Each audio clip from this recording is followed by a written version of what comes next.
Hey everybody, welcome back to the channel. Thank you for tuning in. As you can see, we're not in our usual spot. We are at Irwindale Raceway for NissFest. This is the one car event I make sure I make every year. It's a Nissan specific car show, dyno day, and drift event. So this is a great event. If you're in the SoCal area, definitely make it. For those of you that aren't in the area, stay tuned. I'm going to show you all the fun that happens here.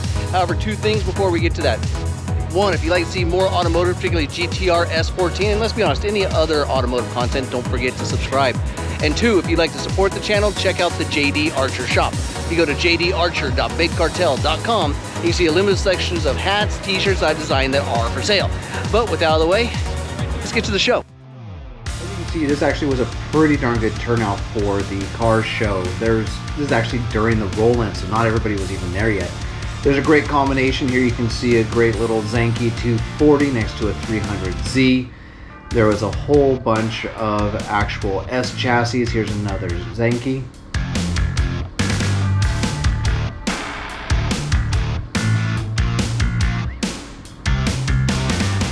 If you notice, it is a right-hand drive. Now we start to move into the kookies. There's a lot more kookies. I don't know if they were authentic or conversions. But they were definitely well done. This one's actually already got an RV swap in it, so I'd be really curious to know how this car runs.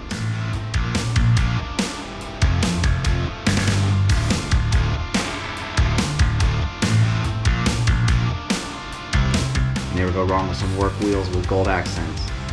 This is a pretty darn clean stock Zenki 240. This you don't see very often. All original, all stock, original paint.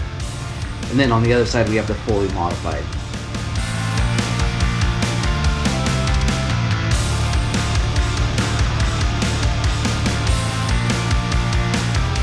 Gotta love this color. The funny thing is I didn't even know this was an S15 until I was watching the video because there's just so much going on. Fully track spec, it's all tubbed. The interesting thing is he has the cheap seat as the driver's seat and the expensive seat as the passenger.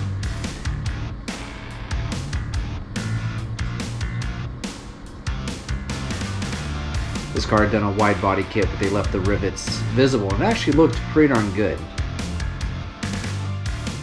Now here is a real treat. This is something I didn't even know existed, and something you all probably have never seen before.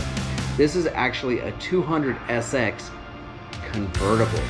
Now, if you've never seen this nor heard of it, I'm not surprised, because having talked to the owner, apparently there was only 11 of these ever made, period.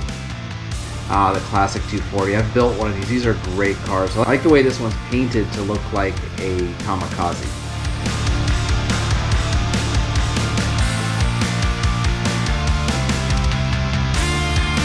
And then a real classic 240, all original paint, original bra, basically unmodified, just absolutely clean. It's amazing because this car's just so old.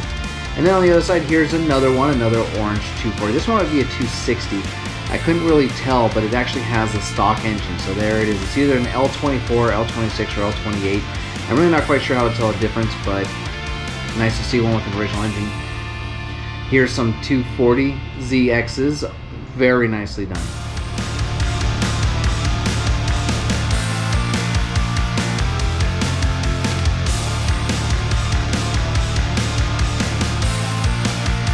As you can see, when you work on a car like this, you got no money for food, so you end up being a real skinny mechanic. And now this you don't see very often. This is a convertible 300ZX.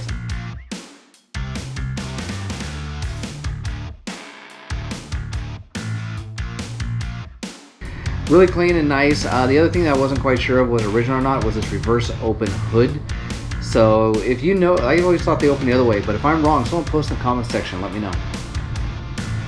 Now we start to get into the 370Zs. There were a lot of 370Zs, as to be expected with any Nissan event. But they were actually, to be honest, some of the more well-built cars in that they were modded well. They all seem to have the same carbon fiber fenders and hood, but nothing looked raggedy. The paint was all pretty good on these. They didn't look like they were completely thrashed or beat to hell. This one had the honeycomb carbon fiber, which is becoming really popular nowadays. And then, of course, there is one or two Nismo spec 370Zs because they are out there. I have test driven one of these. I know for those of you that are fans of Z's, you're probably going to hate to hear this, but I wasn't terribly impressed. But that might have been because it was still dead stock. It just kind of felt heavy and slow. But who knows, maybe it's one of those things with a little bit of modifications it really opens up.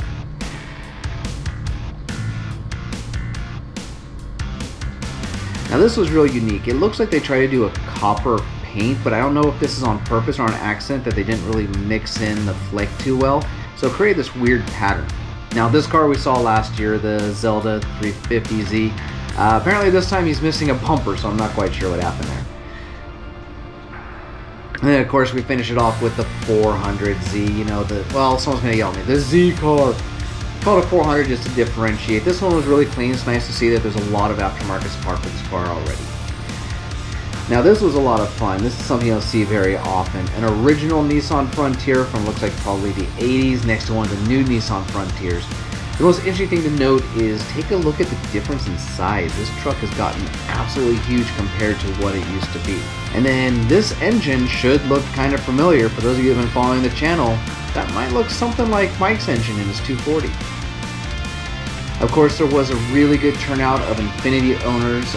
Once again, I was really surprised none of them were really oxidized. The paint was all good. Body kits were installed very nicely and tight. It was just a very good show with some really good modifications. Nothing really clapped out at all.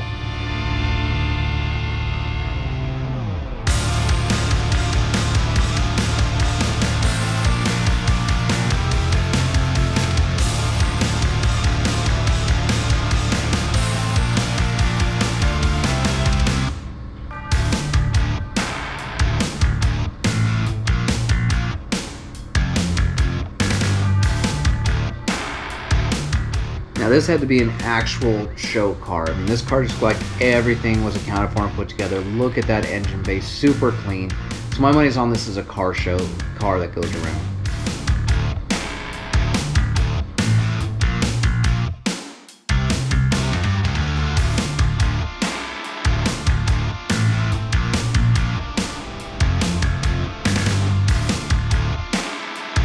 This one caught my attention because of the headlights. I've never seen those before. I'm not sure if they were custom or just standard aftermarket.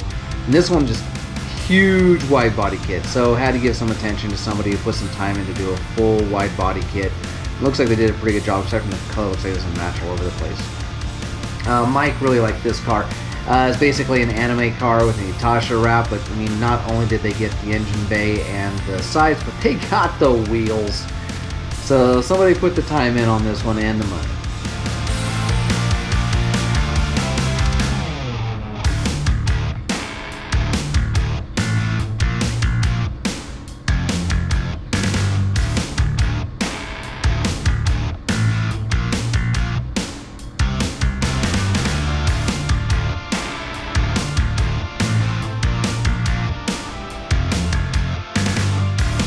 This one caught me off guard too. This, I believe, is a G35, correct me if I'm wrong, but they did an R34 GTR, or it looks like GTT, front end conversion on it. So I had to check the engine to make sure it wasn't an RB, but still, apparently you can graft on an R34 front end to an Infiniti. This car was here last year. I still like this. It's, I believe, a Juke. Not exactly my favorite car in the world, but the guy did a great job on it. Super clean. Everything was well done, and take a look at this wrap. I mean, look at that reflectivity, look at those sparkles. I mean, anybody who's kind of into that would have to notice this car, but it was just so well done.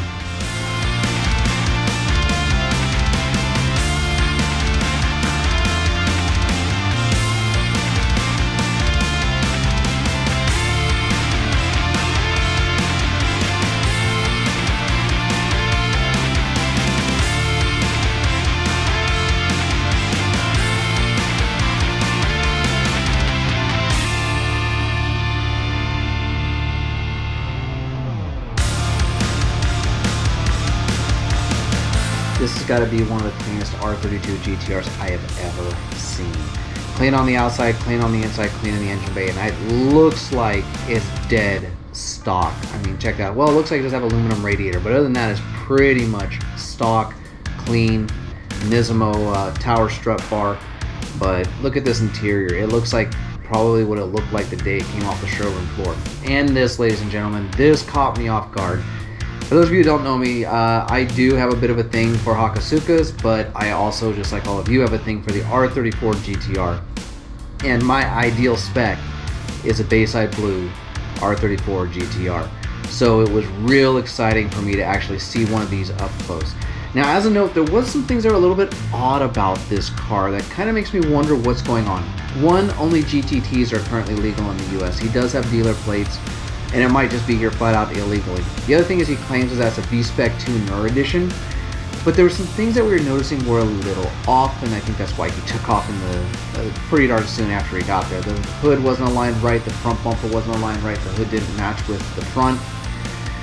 Now this I had to respect. A lot of people have GTTs, always seem to modify them to look like GTRs. This guy has left the GTT the way it's supposed to look, so he's not ashamed of his GTT, and he's perfectly proud of what it is.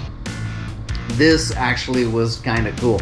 Yes, it is a 4-door R34 GTT, but he's done a little bit of GTR work to it. As you can see, it even has the GTR flares on the rear, but the flare carries all the way into the rear door.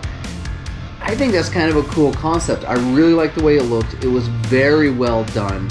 So definitely had to get some footage. There it is. See, he's molded it in so you have that fender flare like it was a GTR. The only thing in my opinion is missing is a wing.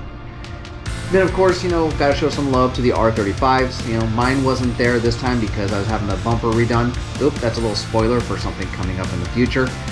But there's a couple of Liberty Walk R35s. There were a couple stock R35s running around. I didn't really get any footage of that because I'm sure you've all are used to seeing R35s all around.